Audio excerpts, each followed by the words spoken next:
So along with all that's happening now, whether it's lockdowns or a frightening and fierce government, there is an economic tempest. Yeah. It's ominous and it's dreadful, looming on the eastern horizon. Yes. And though at one time it was far away, barely perceptible, except perhaps to the trained and dedicated eye, now it's here. Yep. Now it's in plain sight. And the Liberal government focuses on the last bit of clear sky that twilights. But the storm that approaches, inflation, it will not stop for their willful ignorance. Yep. Alberta was once a venerated economic powerhouse in the West. Yes? Yes. Shining as an example of freedom. Yes? Yes. And what humble, hard-working people, blessed by the Sovereign Lord, can do. Our economy was so strong, as you and I know, and our bank accounts tenderly know, that the whole of Canada depended on our success. But then the economy crashed severe. The Liberal and New Democrats' socialist reign, like Bill C-69 and 50, for example, devastated our already wounded province. And if that wasn't enough, then came COVID. Struggling, we kept our heads above water. But these everlasting restrictions delivered crippling blows. They shut our businesses down. How are we supposed to provide for ourselves? There's no work. The federal government, in their estimation, has a more pressing problem on their hands. Their appetite to spend money, still ravenous as it's ever been, cannot be satisfied by our taxes any longer. We're out of money.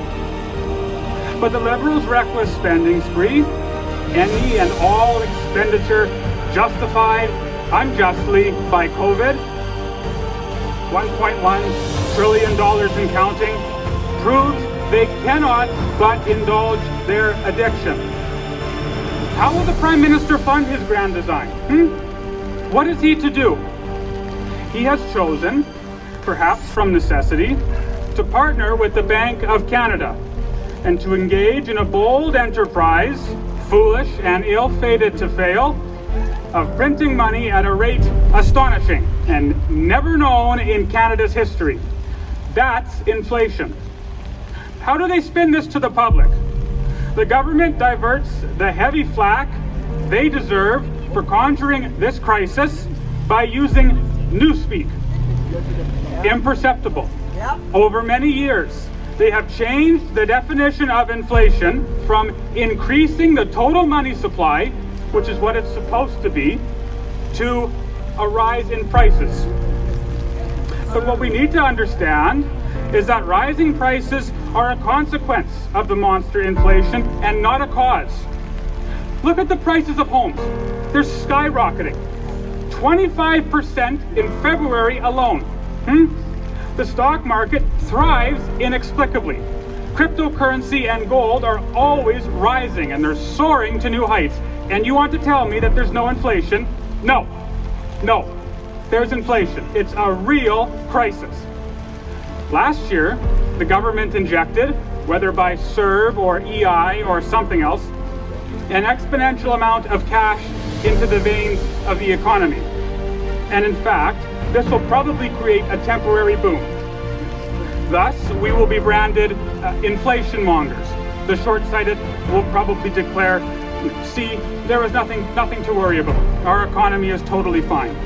But all that time, the government will be spending more money every day, printing more and tempting inflation to its critical mass. And what will happen when any and all confidence in our dollar evaporates? Suppose I have $100 and bread is $1 a loaf. But then inflation, spreading faster than any virus, ravages the Canadian economy. Now the price of bread is $2 a loaf. But what of my savings? They didn't double to match the costs. They're not indexed. And so poverty runs rampant. Canadians who, their entire lives, were responsible and industrious, saving to enjoy retirement, will be forced back into the workplace to provide as their savings are wiped out. It's a deadly, deadly danger. So this prognosis is bleak. That's the truth. But it's not terminal. It's not terminal. There is still some time to mitigate the coming destruction of this storm. The first and most important thing to do is to stop printing money. The government needs to cut its spending. The next thing to do is to immediately end these lockdowns. Let us get back to work. Let us go outside our homes. Let's open up the schools, open up the economy. Let's let Canadians live as free people. It's simple to see how the government drags us deeper into inflation's abyss, unnoticed, without very much resistance when we're forced to rely on COVID aid. What are we supposed to do? Do we dare bite the hand that now feeds so many Albertans? It's not their fault. They've been put out of work by our officials, by our rulers. But if we're financially independent, if we open up this beautiful province and if we abolish these tyrannical restrictions and free the gears of a once free market, now seized by invasive officials, not only will families be happier and freer, but they will be free to criticize without shame our government and the decisions they choose to make that presently cause us very much harm. And so, Albertans, we who persevere, we can never give up, we can never give in until freedom has won the victory and the province is restored.